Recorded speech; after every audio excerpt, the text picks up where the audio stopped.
Hey guys, Mad Science here, and today I am not in the happiest of moods right now. Because, well, I just hate technology right now. It's like my computer, whenever I try to play Ruby Green Eclipse, it's just like one click and it's just like, no, we're gonna close the whole game down on you. Like the air conditioner I have in my house is like, I don't even know what the problem with it is. It's not, so it's just aiming right down on the TV underneath it. And even my phone, when I try to use a certain app, it's just like, nah, that app's not gonna work today. And like, there was a video way back when I tried to do Just Dance, and I'm just like, nah, not only not gonna work, we're gonna take away those 100 coins that you gave for that song. I wasn't even recording. I was just thinking, oh, I can unlock more songs if I keep playing it. But you know what I found out about that game? You have to keep paying for the same songs, which is stupid.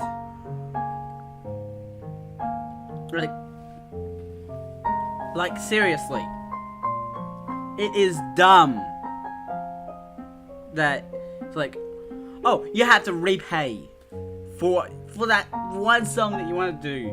Like, if you like that particular song, you have to keep paying it. Yeah, I want to keep paying for the same song every day, huh? And that's ignoring the fact that you get 200 coins in total over 48 hours. Damn. How dumb is that system? I apologize for my rant.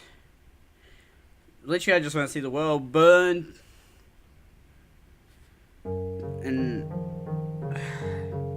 And considering what happens in Fallstreak, might be a good story to go with. And also, there's no technology, which means I can't get angry at it for technology, which is ironic because it's on a computer. Anyway, that is long rant over. Let's get into the game. Wait. Oh, I thought I didn't save. Thank you for coming today, Miss Lorette. I know it will be a while until Kelly and Tristan leave daycare and formally enter preschool, but there are a lot of logistical things with the new education system that I'd like to get out of the way. It's fine. Trish seems to be enjoying himself anyways. The young school teacher looks back into the classroom where Trish was timidly playing with the other children.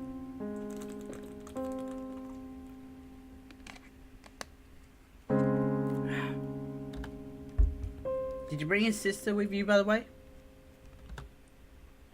My husband was supposed to bring her. Knowing him though, he probably conveniently lost.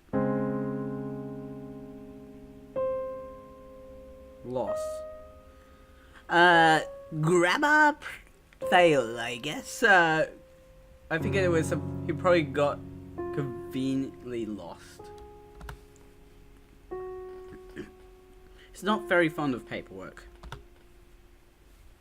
I'm not sure I know anyone who is. I'm sure Kelly is just as cute as Tristan though.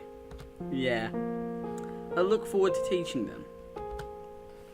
The woman's earnest smile makes me falter. I wasn't good with dealing with people that could be so open-hearted with someone they just met. Somehow I understood though. This woman would be a fine person to leave the little ones with. However, when I open my mouth to voice something to that effect, something cuts me off. For a split second. Why did the music just cut out? The world goes deathly silent. Oh no.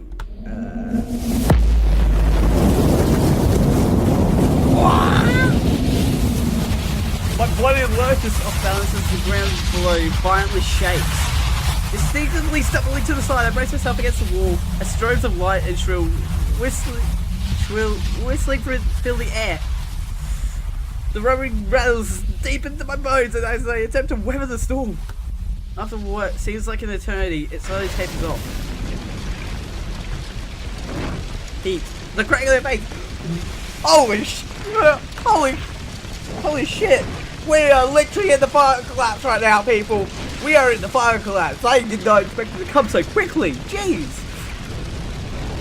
Those are the first things I notice when the assault on my senses subsides. Whoa!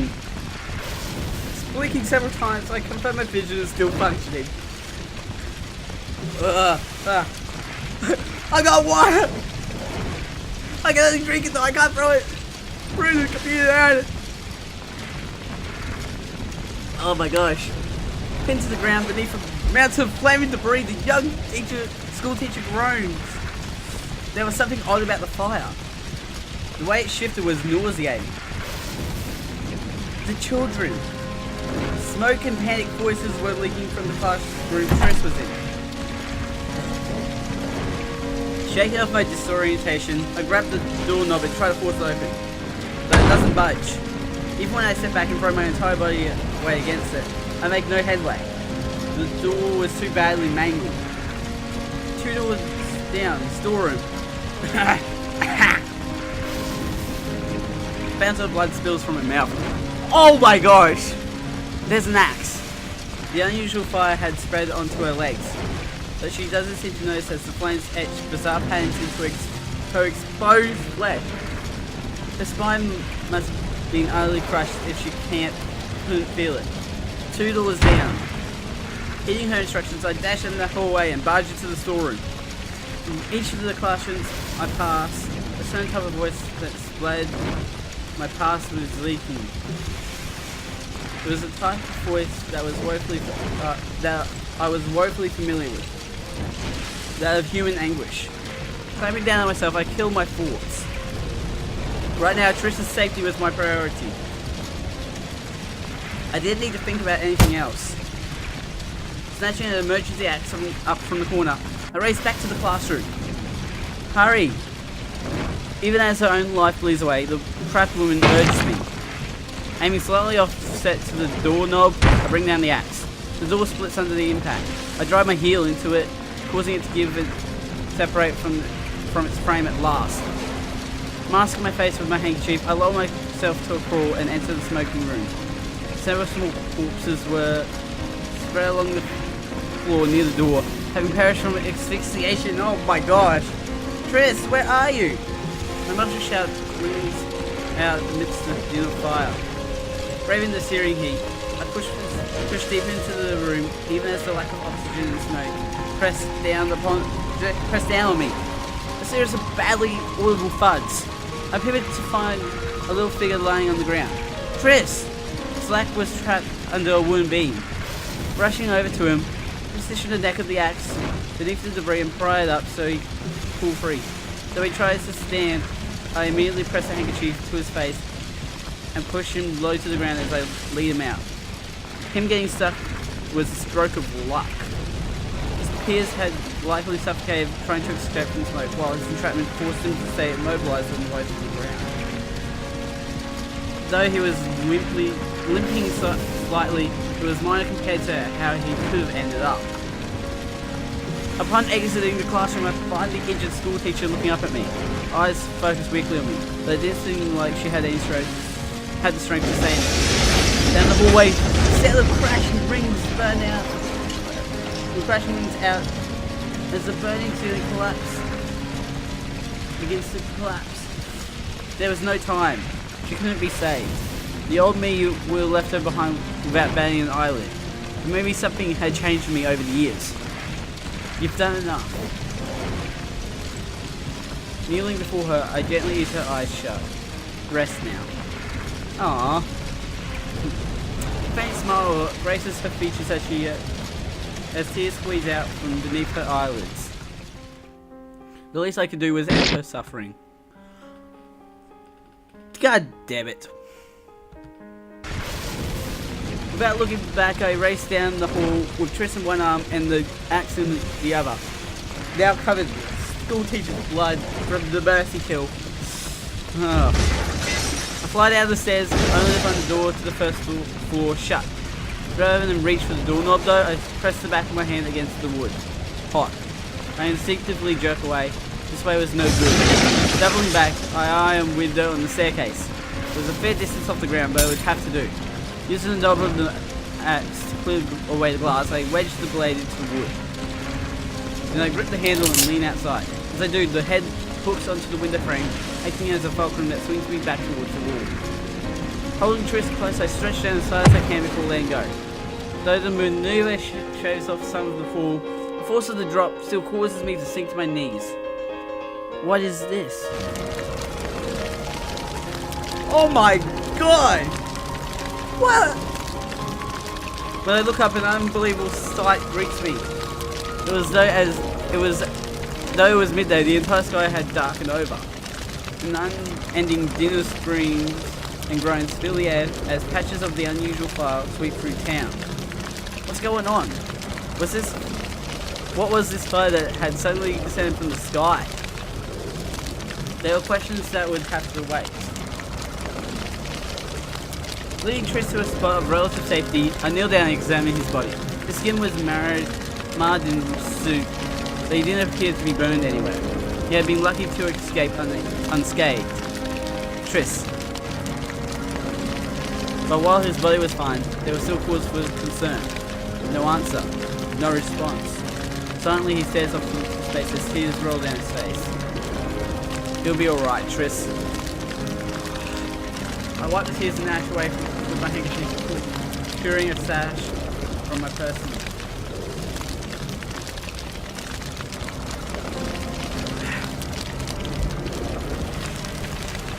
Using it to tie Triss to my back, I stand and set off for home. Along the way I see many things.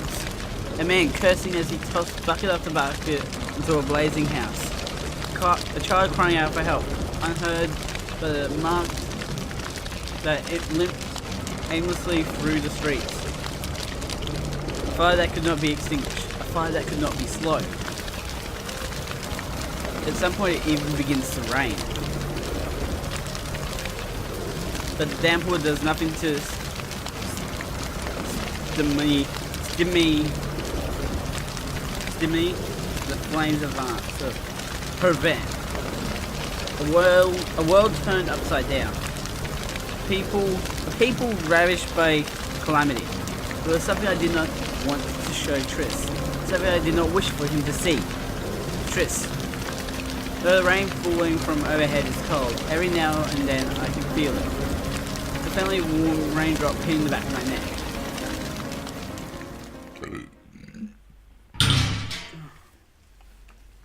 Oh, when we make it back home, I find our house untouched by fire.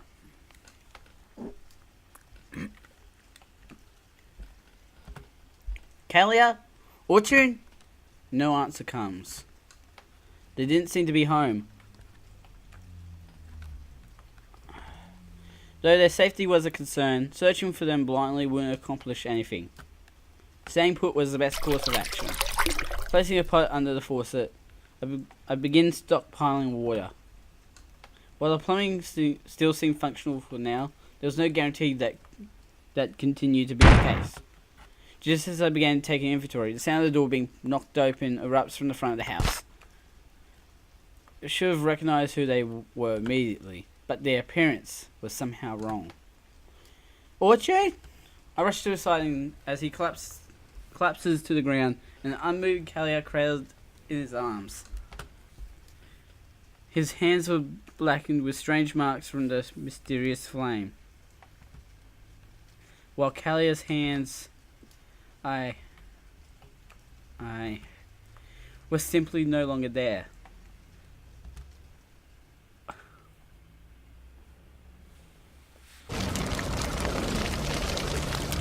Searing heat, roaring fire. I forced my eyes open. At some point, my surroundings had transformed. A shattered town crumbling to the ground all around me. It is beautiful and terrifying at the same time. Was this such a dream?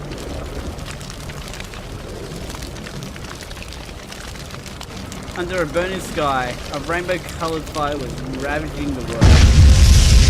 Panic seizes my heart as the fire swells, spreading its burning tendrils through the area.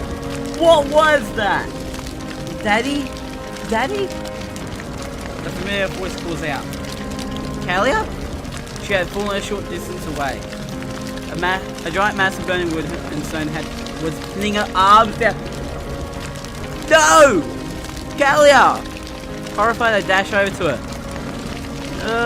Daddy! Her face contorts in tear-stained agony. It hurts! Hold on, Kalia! In a panic frenzy, I grab at the mass, pinning her down. A hissing sound pierces the air as my flesh bubbles and touches the rainbow flames.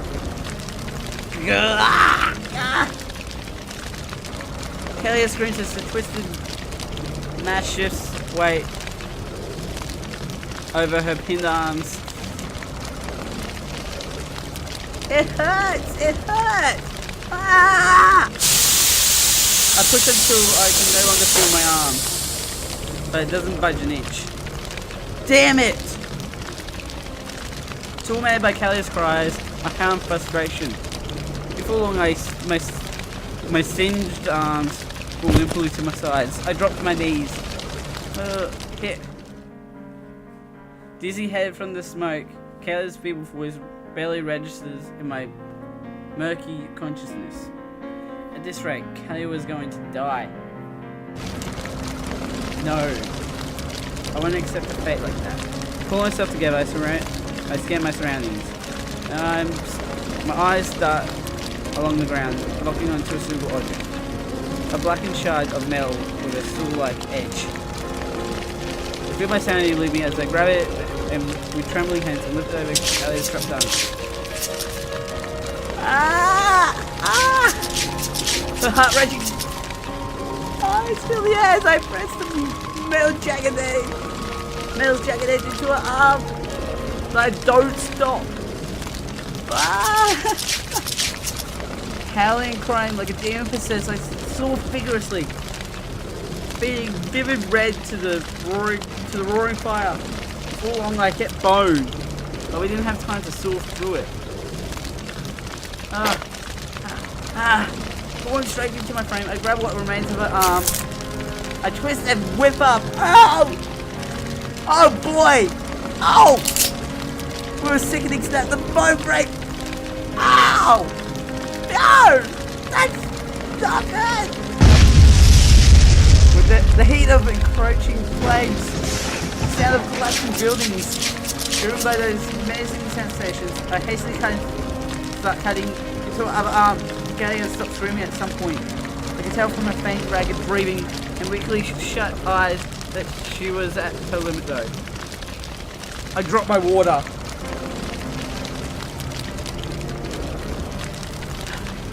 We were out of time. Praying it was enough, I grabbed Kalia with both arms. Then planting my feet, I grabbed my teeth and with all my might. The grotesque sound of meat tearing culminates with a gut-wrenching pop as Kalia joins the give. She separates from her trapped lower arm. Stumbling backwards, I pin her to take off with her in tow, weaving through the burning wreckages that block our path.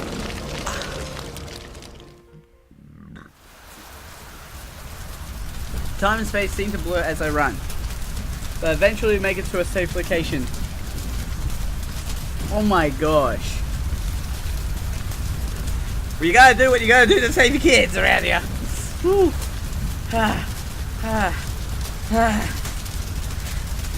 Gasping for breath, I lower Kalia's limp figure to the ground and examine her arm stumps. It seems the fire has colorized most of her injury. Well, that's convenient. It had left strangely painted burn marks in the process though. In an attempt to fashion makeshift bandages, I tear several strips of fabric from my shirt, only to discover my fingers are too damaged to perform the movements. My hands were covered in the strange pains as well. Kalia. As the tension leaks from my body, the pain begins to resurface.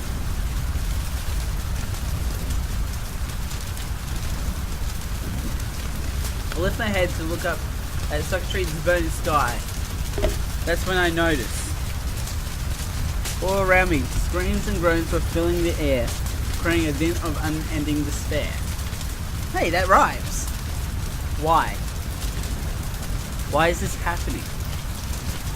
I can't feel the rain. With great difficulty, I managed to bend my fingers back. Though I can clearly see the falling rain hitting my hand, I can't feel a thing.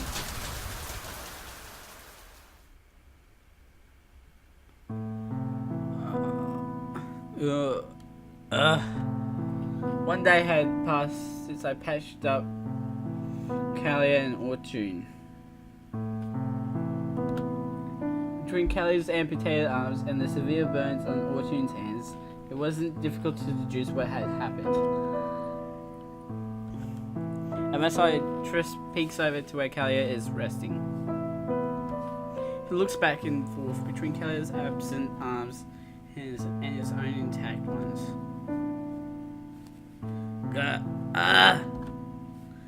A bead of sweat rolls down Ortune's face as he writhes in pain. It's spraying again. A bizarre phenomenon plays out before me. Without warning, the marked areas on Ortune's hands begin to glow. When the light subdues, I observe that the burn patterns have crept up his arms. Okay.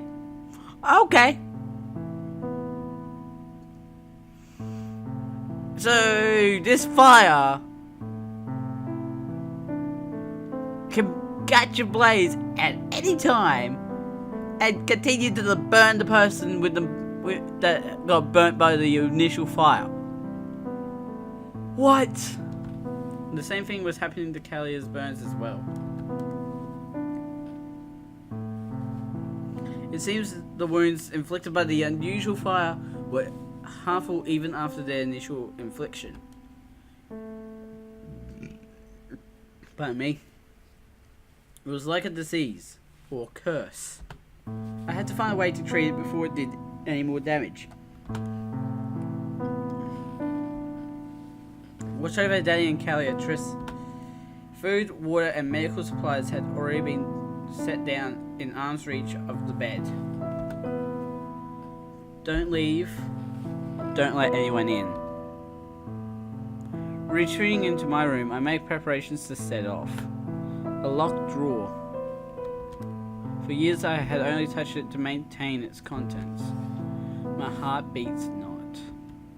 After inspecting them one by one, I tie in a holster of throwing knives around my leg. Oh no. As I do, my eyes drift over to the proof of my existence. I raise the sharp butcher knife that curved to a tapered point. Breath does not come from my mouth. Oh no. The scratches and chips that marred it were proof that I had succeeded in carving a path to this day. Even after all these years, it still felt natural in my hand, as if it were but an extension of my body. My feet do not tread upon this earth,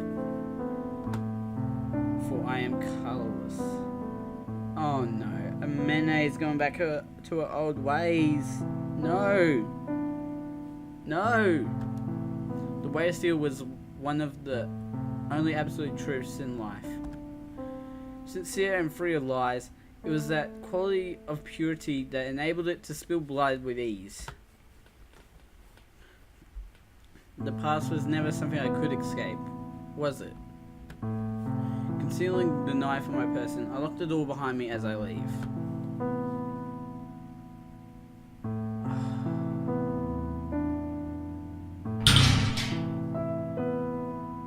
In contrast to yesterday's chaos, a somber silence had laid claim to the hazy morning air.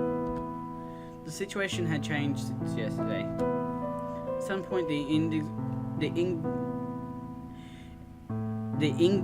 inextinguishable fire had dissipated all at once, ending just as abruptly as it had begun. Only the smouldering remains left behind could be seen now. We'll check up on Mallory first.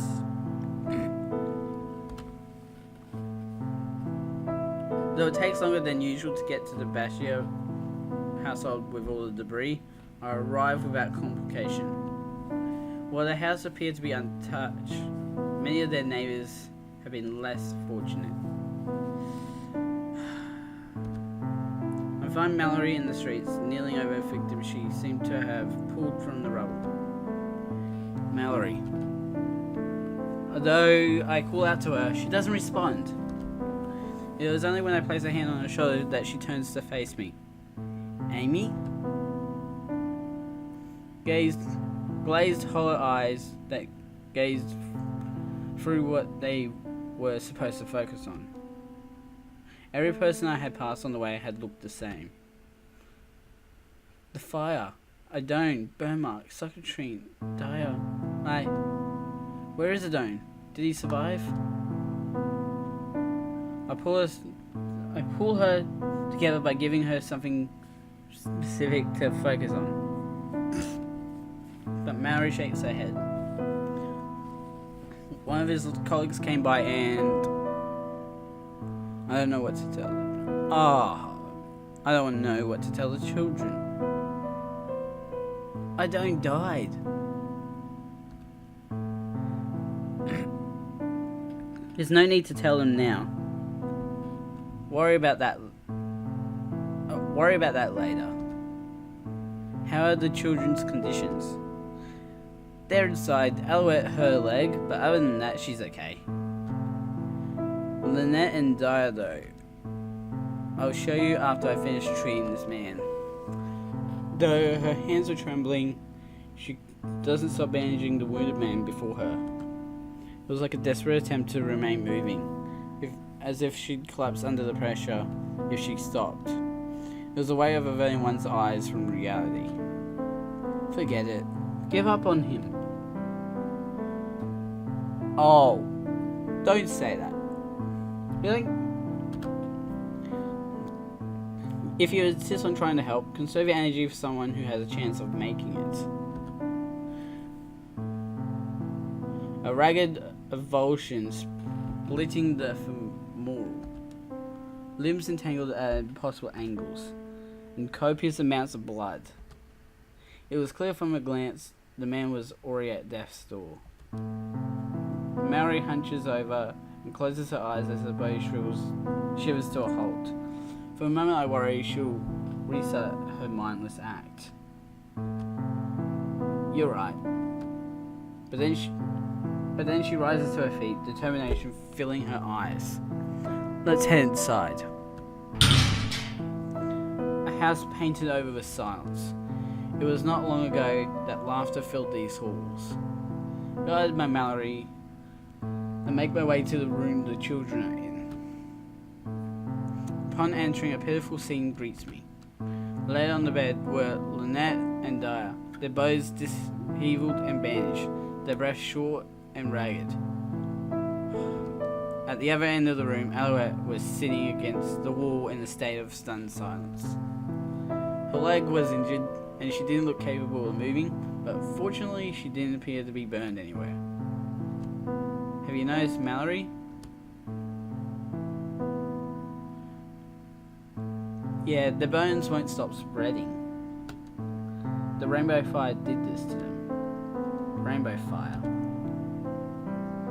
Their burns were even more extensive than Callier and Orchard's. Several parts of Dyer's back and face seemed afflicted, while burn marks were scattered over almost a third of Lynette's body. Oh my gosh. A third of Lynette's body? I'll find a way to save them. Mallory's eyes widen at my declaration.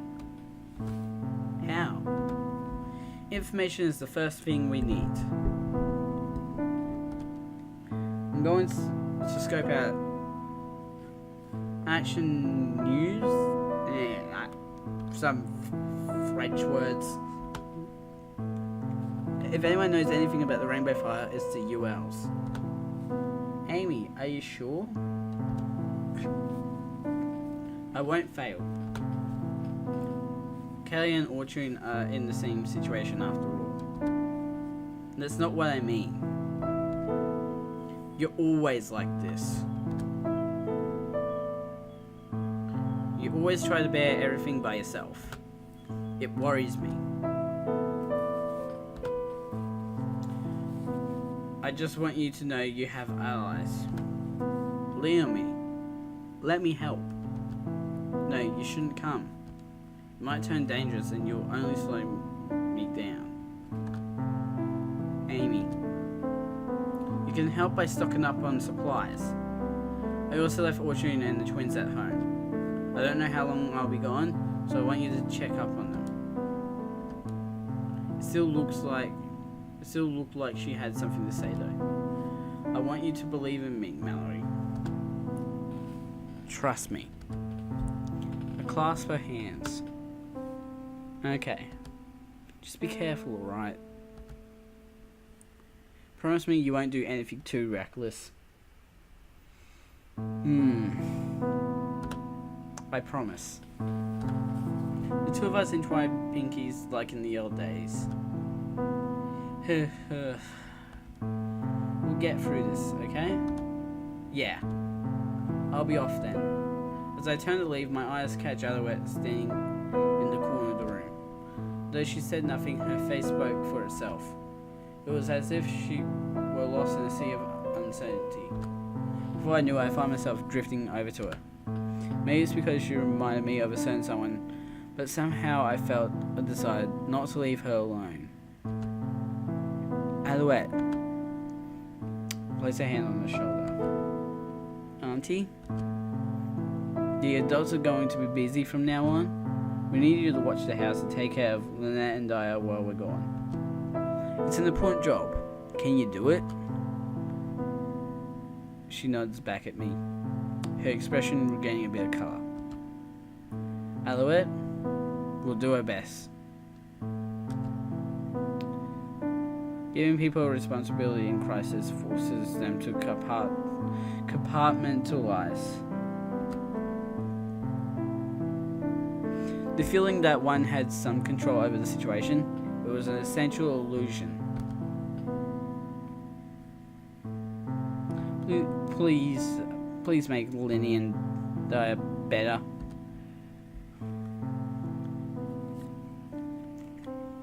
I will.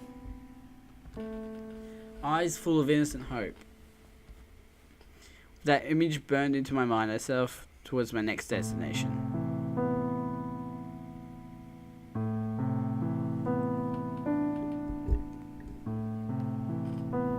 Action. State-of-the-art hospital that had been renovated with the latest of UL technology. For many in Socratrine, it stood as a symbol of hope.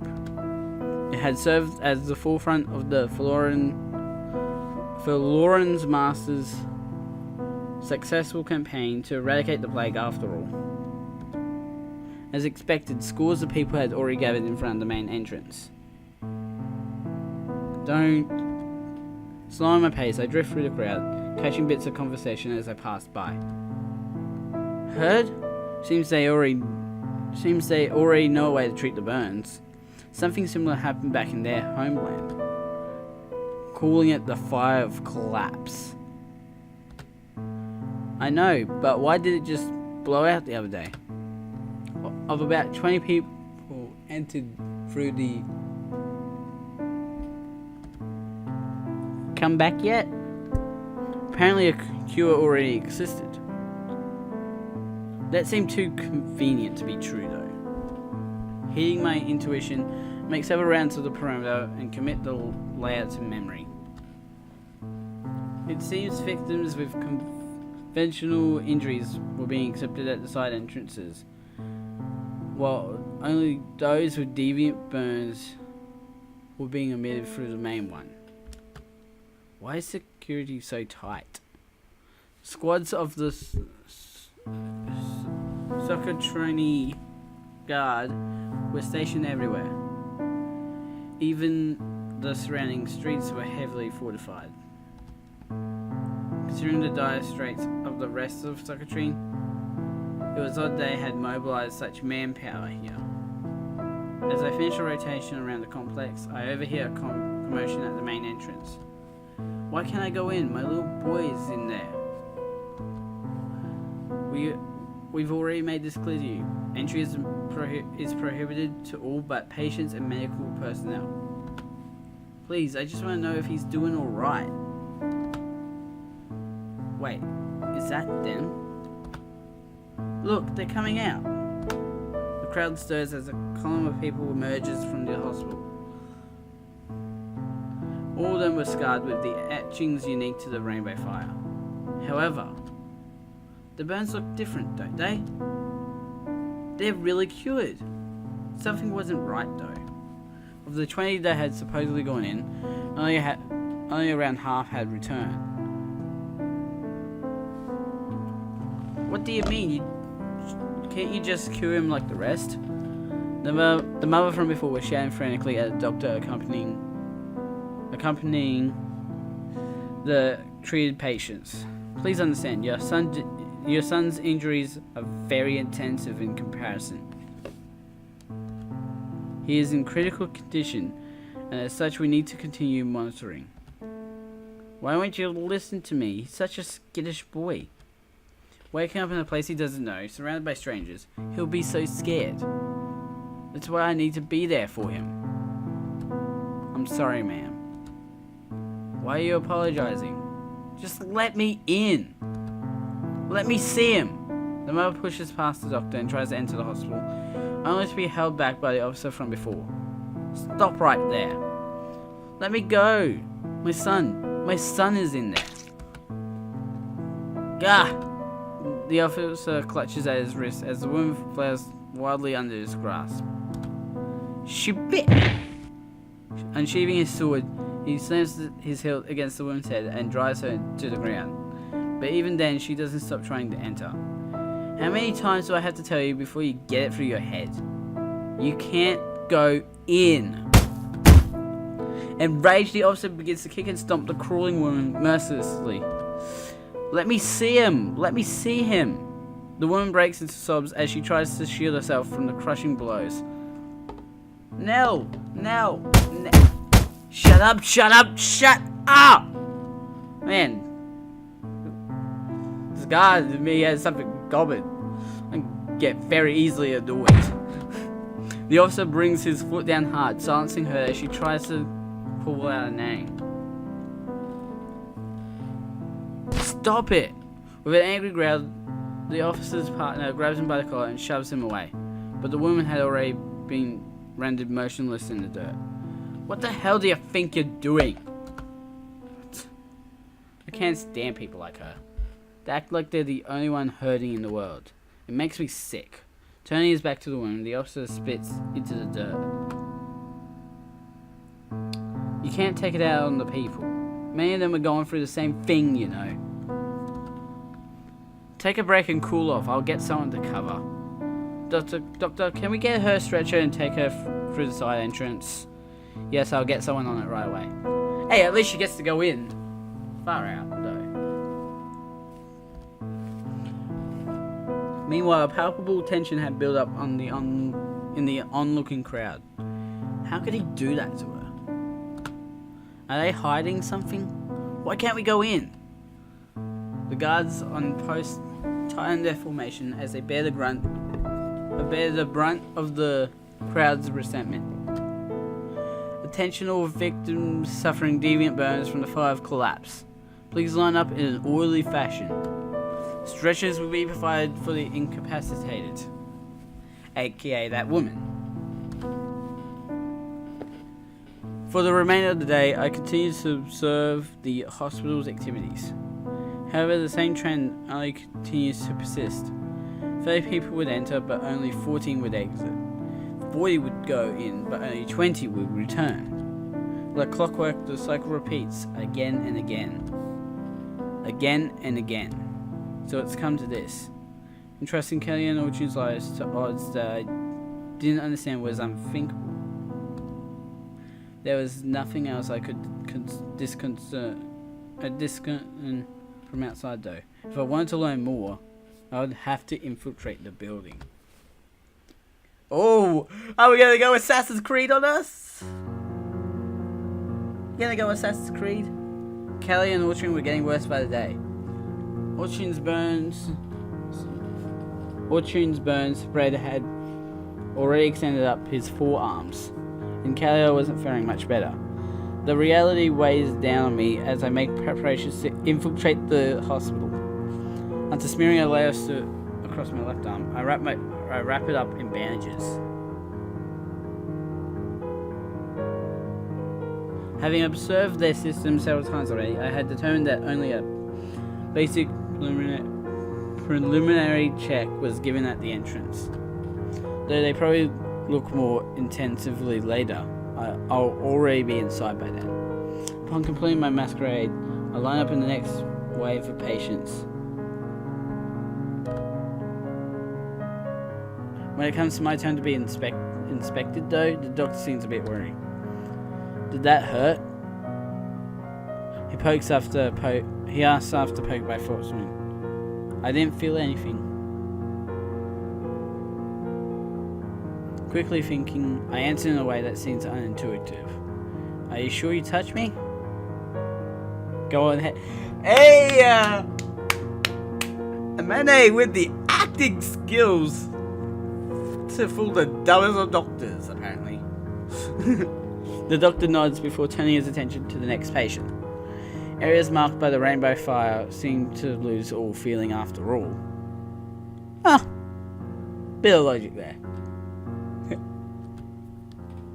It was only when the deviant burns spread that the next victim experienced pain. Victim experienced pain. I had learnt that much from observing Callie and Orchard. After passing the entrance checkpoint, our group gets cleared to enter. Whoa! Several details stand out to me as we're led deep into the building. Though it sounded like there was significant activity in the distance, the area we were being led through was utterly empty. Even security detail was absent. It seemed the guards weren't authorized to enter this area. Moving around would still be difficult at this rate though. After being brought to a large junction, individual nurses began taking us one by one into separate rooms. The nurse assigned to me was wearing a surgical mask and had an average build. After leading me into a checkup room, she closes the door behind us. A raised stretcher, a counter with a faucet, and a closet. Perfect. Okay, ma'am. Could you please remove the bandage on your arm and show me your bone? Oh boy! She begins preparing a syringe on the nearby counter. What's in the syringe? This is a mild relaxant meant to calm you down before the procedure. It would just be a little... After finishing her preparation, she tries to turn around, but I don't let her. I grab her by the wrist and press down on her shoulder blade, pinning her against the counter. What are you... Twisting the syringe out of her hand, I wrap my arm around her neck and cut off her circulation. Maintaining the choke until she goes limp, I insert the tip of the syringe into one of her bulging blood vessels and press down on the plunger. Mild relaxant was an understatement. I had known from the beginning that sedative was intended to knock out the patient. After all, none of the many victims outside had been able to describe the treatment process. They said they had all said they had fallen asleep and woken up cured. After stripping the nurse of her uniform, I tie her up using some cravats I found in the closet and gag her using the bandage on my arm. Then I place her in the closet in the recovery position washed the soot from my arm, and donned her uniform. Complete with the mask and cap, it served as an excellent disguise. So far, everything had gone as planned. Ow, my hair. But from here on out, I'll have to improvise. Bringing my ear to the door, I try to gauge the situation outside. It wasn't until several minutes past that general bustle begins to pick up. Choosing that moment to act, I enter the hallway.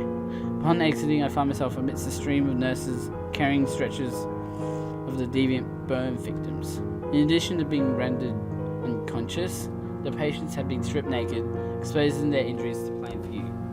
I begin moving down the hall. Glancing into the rooms as I pass, I spot a lone nurse at the head of a stretcher. As if it were completely natural, I step in and grab the other end. 3, 2, 1. The nurse counts off before lifting in sync with me. Letting her take point, we join the flow of traffic outside. This one's a really young one, isn't she? Though it goes well initially, the nurse suddenly starts speaking to me. Yeah. I respond ambiguously as I look down at the patient on the stretcher. It was as the nurse said. The girl couldn't have been much older than Kalia, yet she was missing a leg, the deviant burn having spread over nearly half her body. Oof. I have a little girl just like her back home. The nurse falls silent, her gaze locked straight ahead. I hope she isn't flagged. Flagged? A term that could carry only one meaning. It was as I thought. The hospital was triaging its patients. My eyes drift down to the girl despite myself. Perhaps due to the nurse's influence, I can't help but see Callie's image in the girl's light brown locks and weakly shut eyes.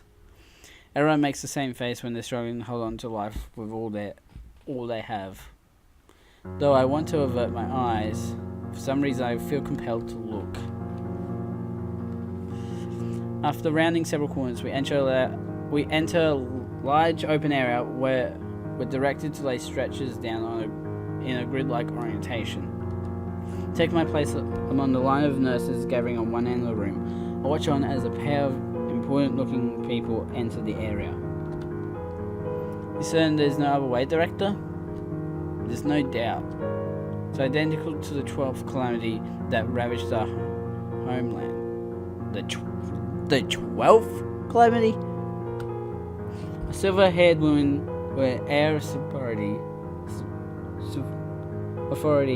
was discussing something with the chief of the Secretary Guard. We can't say more than half of the afflicted. There must be some kind of mistake. Surely there exists UL technology that can treat it. The deviant burn cannot be treated by medical science. Not even amputation or debridement is effective. It is a death sentence that spurs the laws of the world.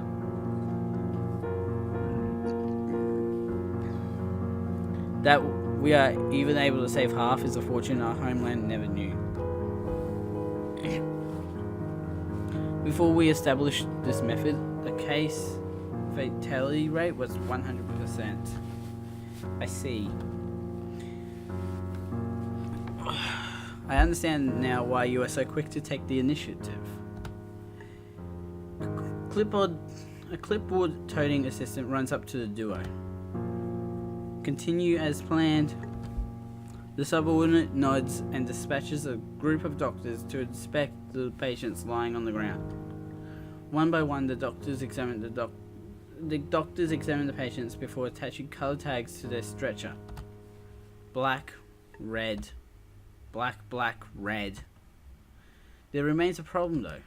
What do we tell the people? They are beleaguered and battered, and their confusion continues to grow by the hour. We may see violent protests if we continue to keep them in the dark. We alone will shoulder the truth. If a riot occurs, you have clearance to suppress it for any means necessary. Okay. Nearly our entire force has been mobilized here. I fear even that may not be enough.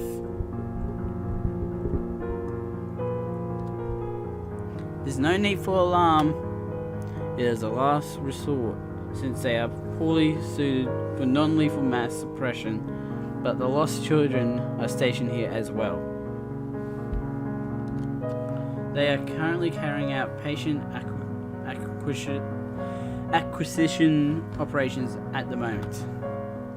You even have a system for abducting non-compliant victims, huh? For the sake of saving as many possible, there is no cross we will not bear. We will go to any length towards that end. That is the burden of surviving what we did back in our homeland. If this is the path we must take to save as many as we can, this is what we'll do. The Secretary Guard will ensure operations and Amenae are not hindered.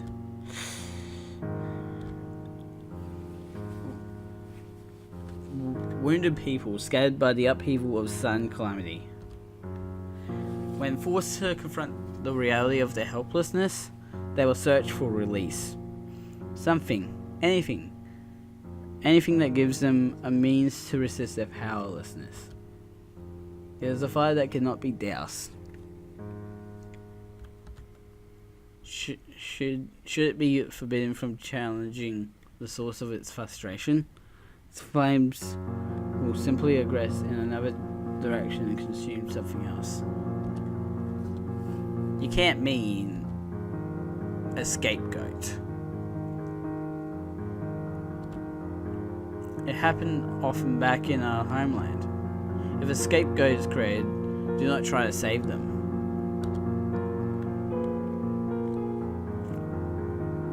We made that mistake in the past.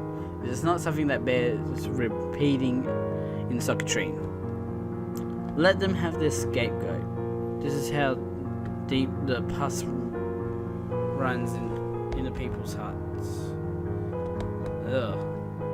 Do you understand? Yes.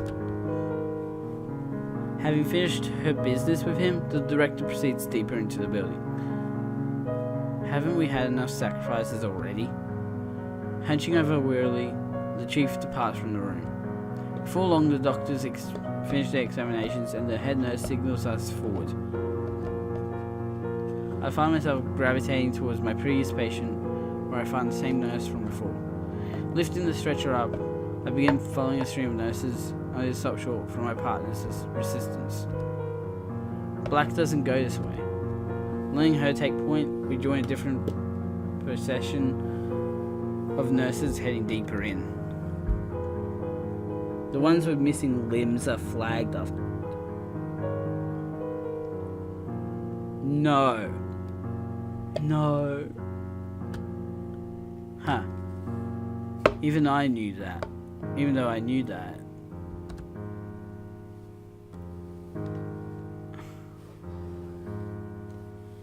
Several ramps later, we arrive at a metal underground room divided by a partition. There, we're directed to lift and place the patients on the other side. Upon completing our task, the majority of the nurses start to leave. However, my partner doesn't budge from his spot. A departing nurse places her hand on her shoulder. You don't have to watch. But my partner shakes her head. I don't want to look away from what we're doing. When preparations are complete, a woman with steely grey eyes enters the rooms. It was the director from before, accompanied by her clipboard-toting shadow. Begin. A command, a click resounds through the room. Deep rumbling fills the air. Beyond the glass, the air starts shimmering as several sections of the steel wall flare up.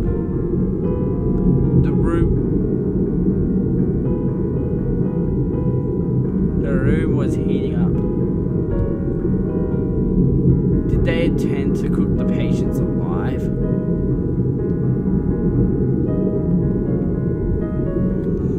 Oh no! No! No! No! No! No!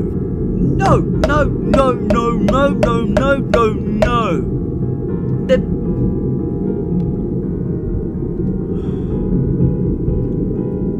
Unable to do anything but look on, my eyes drift over to the girl I had carried here. That's when I noticed her beginning to stir. Somebody's moving in there. Someone cries out in horror as they notice as well. The girl sits up. She looks at her hands. Then she begins to scream. Loudly. At the top of her lungs. As the intense heat envelops her, the deviant burns on her hands begin glowing brightly before surging up her body at an accelerated rate. Shock silence grips the room as the girl collapses and begins weakly crawling along the floor. She doesn't make it far before her body is consumed and she crumbles into glittering dust, but she continues screaming until the very last moment. At my side, I hear a hollow thump as my partner falls to her knees. No. I couldn't have botched the injection, could I? It was as if the room had been traumatized into silence. At long last, the rumbling stops. A hissing sound fills the air as the chamber begins venting. Director, why can't we terminate the patients before doing this? The deviant burn does not spread on cadavers. Only when it finishes consuming a living subject is estus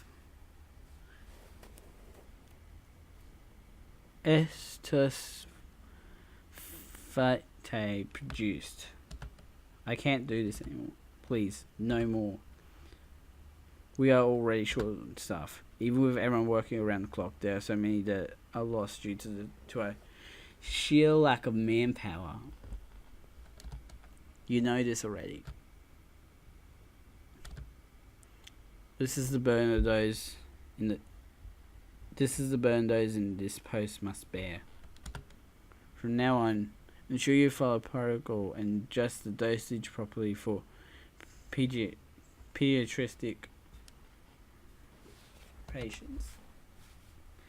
Nothing remained of the people beyond the glass, but vaguely shaped piles of glittering dust. Unfairly and without warning, the struggle had ended. I watch on as the dust swells and coalesces into tiny orbs, one for each person that had been inside. When the room finishes cooling, we're directed to enter and collect them. The remains of the girl I had carried here. I pause before them and kneel down. The ones with the missing limbs were always flagged after all. If I bring Kalia here, this is what will become of her. This is how she will end up. The others as well. There's no guarantee they won't be flagged. There's no other option. When no one is looking, I wrap 4 of the stones in my handkerchief and secure them on my person. Even through gloves, they have a nauseating feel to them. The skewed ratio of those that returned. The unusually tight security. And the system of designating red and black tags. Everything made sense if these were the key to curing the deviant burn. But upon learning the truth, my objective had not changed. Then my next course of action? Escape. Don't you want to know how to use the stones? It's not like, oh, just rubby.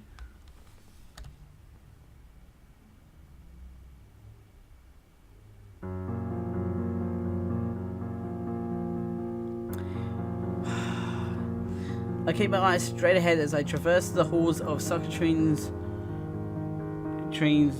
main hospital. Though exiting through a side entrance would have been ideal, there had been thorough in sealing the area off from the rest of the hospital. Time was of the essence. Rather than waste time looking for a way out of the unfamiliar structure, I decided to leave via the main entrance.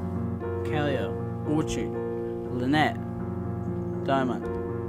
I held it. The key to saving them. Their lives, their futures. It was an unbelievably heavy weight. But even then, I won't falter. I'll carry it all. Forward, forward. The entrance was already in sight. Just a little more. Exiting into the outside world, I find that night is set to descend before long. All I have to do now is pass through this checkpoint. Though freedom was within reach, I control my gait with rigid discipline. Just as I'm about to escape though. Attention all channels. Hold personnel attempting to leave the grounds.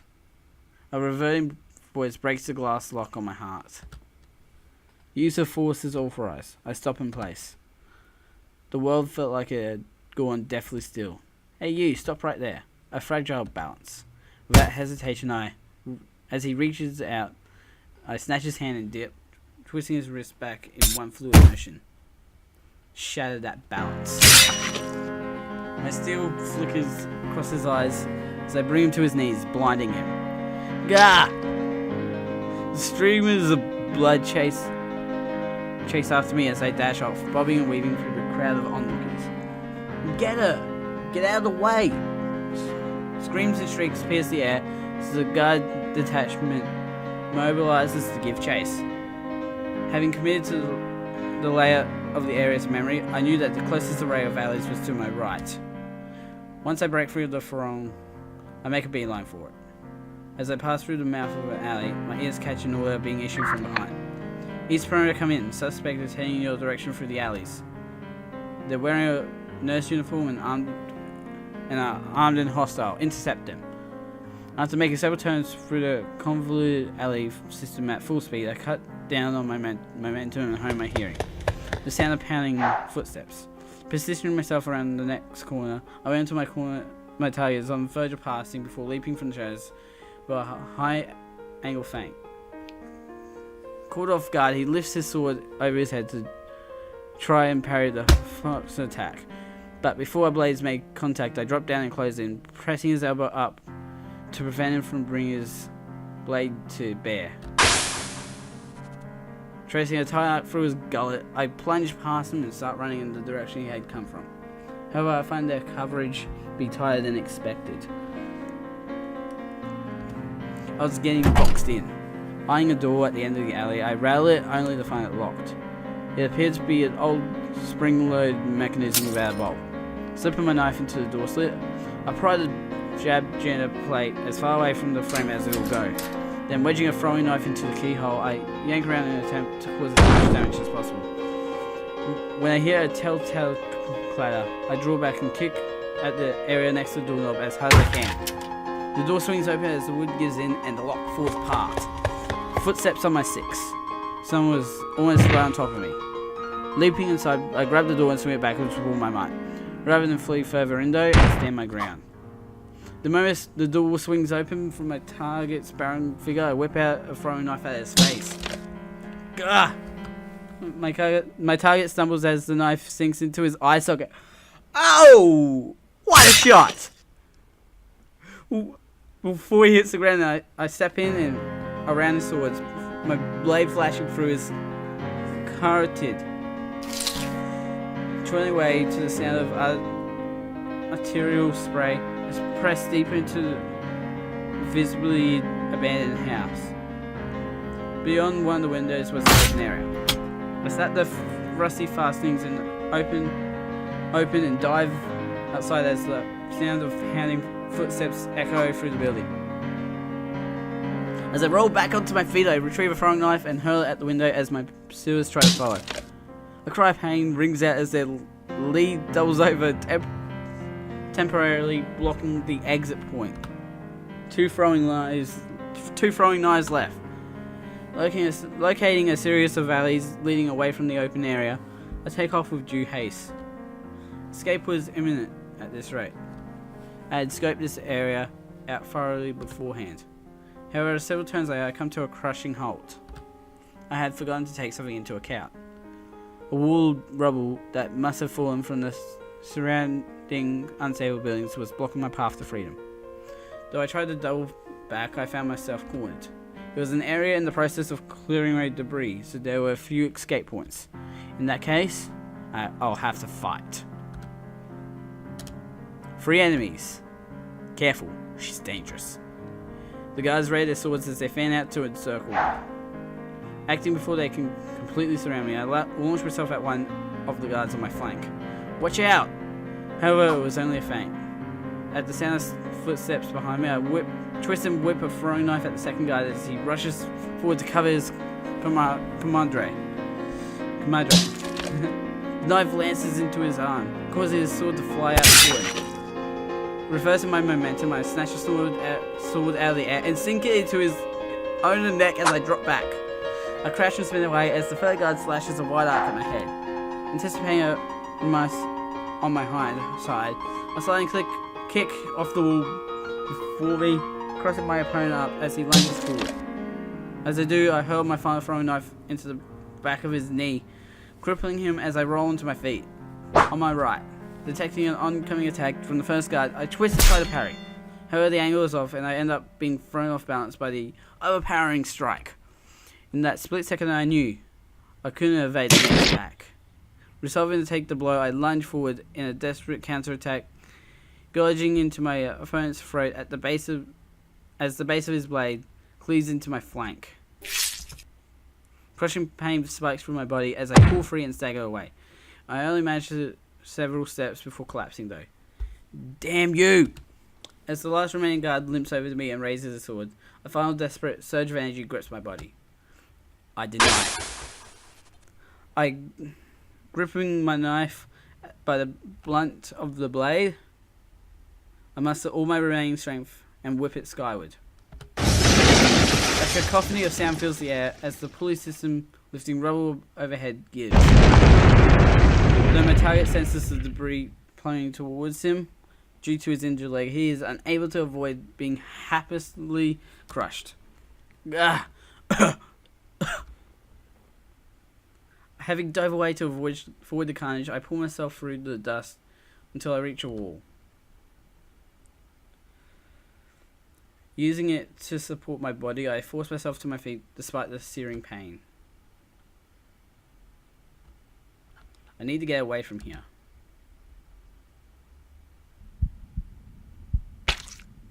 Sticky. Warm. Wet. Yeah, that's blood. As I stumble down the street, I feel my organs try to spill out from under my hand. Sensing a large amount of footsteps, I hide myself in the shadows of a building. She came this way, didn't she? A group of townspeople bearing torches and impromptu weapons were sweeping the streets. The rumors say she's been using her role as nurse to steal the hospital's only way of curing the burns. Even though so many people need it. How awful. She's been diluting the salve and selling it at inflated rates in order to make a fortune. I heard it from someone she tried to sell to. How unforgivable. The kidnappings too. She must be behind them as well. How dare she exploit this tragedy in order to profit from her own suffering? From our suffering. We can't let her get away with this. We can't let her get away. What? What is this? Bloodlust so palpable it was cloying. It felt cloying was emanating from them. It didn't matter how true any of what they were saying was. It was like an echo chamber. The wish for an enemy to direct their power and frustration was so overpowering they were willing to discard even their rationality. Damn it. I won't be able to make it back at this rate. Our old place is near here. As the mob passes, I dip into my dwindling resources of strength and lug my heavy body to a certain beat up building. Mary and I had once called this place home in the past. That's a heartbeat.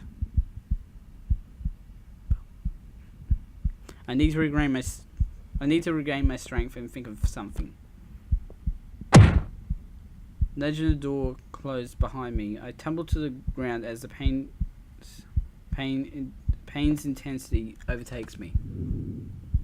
Footsteps and muffled shouts ring through the twilight outside as I try to control my ragged breathing. We're getting her heartbeat and her breath right now. Unable to loosen my guard, I cling on to consciousness, causing time to stretch into an indeterminate haze. At that moment, the doorknob suddenly starts jangling. A shiver runs through my body as the door slowly swings open. With trembling arms, I push myself off the ground. I need to fight. Even if I don't have a weapon, I couldn't let it end here. I need to fight back.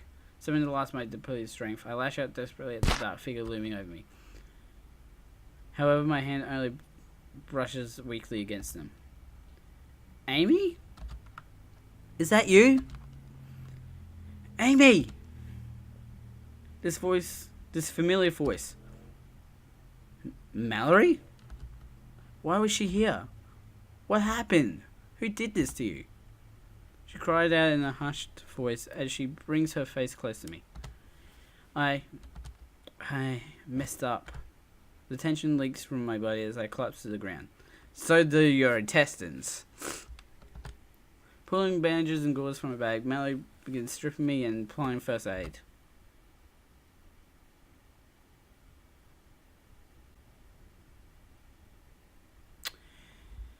Oh, well, that was an intense episode.